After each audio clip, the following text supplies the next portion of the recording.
कुछ दिन पहले मेरे कुछ करीब लोगों ने मुझसे मेरी शिकायत की कि तू ज़्यादा तैयार नहीं होती है। शादी के 4 साल हो गए हैं, ज़्यादा सजती संवरती नहीं है। मेरे घर के पास एक पार्क था जहाँ हर उम्र के लोग सैर करने आते थे। बच्चे खेलते और जवान लड़के लड़कियाँ सिर्फ बातचीत करते थे। उसी पार्क में मैंने पहली बार मिसेस वर्मा को देखा था। सफ़ेद और नीले रंग की प्रिंटेड शिफॉन की साड़ी, मैचिंग ब्लाउज़ और सीधे हाथ में सिंपल सी घड़ी पहने हुए, और चेहरे पे दुनिया की सबसे वार्म स्माइल थी, रेड लिपस्टिक के साथ, बाल सलीके से एक जूड़े में बंधे हुए। मैं उनकी फ़ैन थी। वो उम्र से बुज़ुर्ग थी, पर वो पार्क के 10 राउंड करने के बाद बुज़ुर्ग वाली बेंच पे नहीं बैठती थी।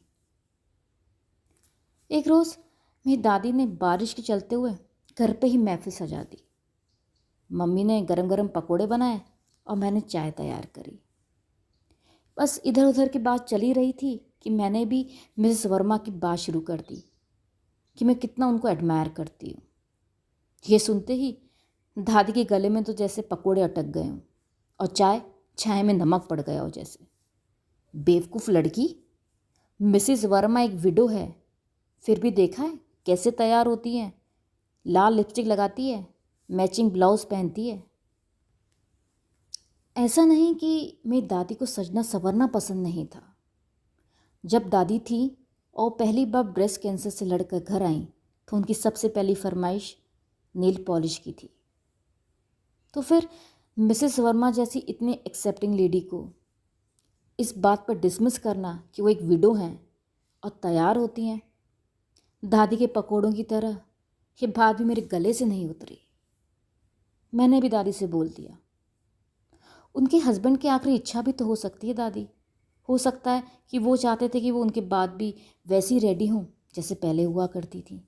इनफैक्ट वो तो वर्ल्ड की बेस्ट वाइफ हैं, आज भी अपने हस्बैंड के विशेस को रिस्पेक्ट करती हैं। पर दादी तो दादी थी। Time went by and I met with an accident.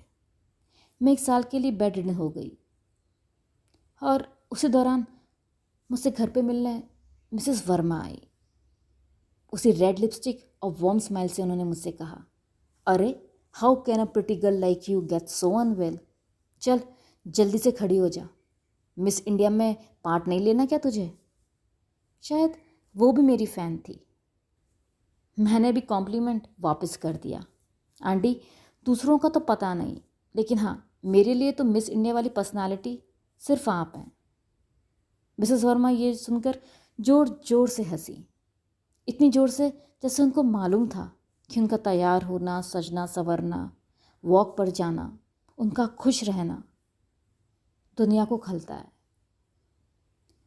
जाते जाते बाय कहने के बजाय वो मुझे एक सीख दे गई।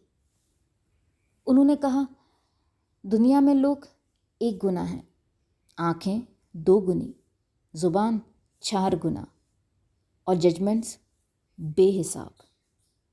किसे खुश रखना ज़्यादा आसान है, सबको या खुद को।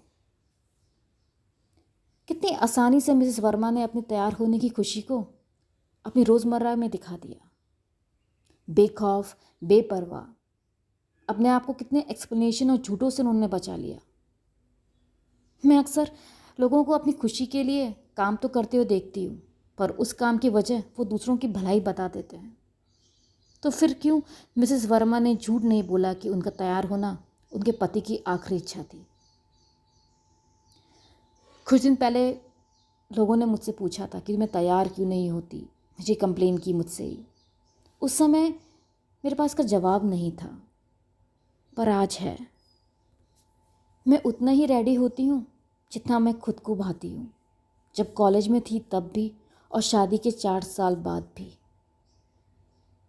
आज मैं उतनी ही खुश और उतनी ही कंफर्टेबल हूँ जितनी पहले थी। मैं Anu, it is very important to be comfortable in your own skin and be yourself. और हाँ, एक ख़ास बात, मैंने वॉइस ओवर्स की क्लासेस तैयार की हैं। For further inquiries please contact me on this number. 87693 19310. Thank you.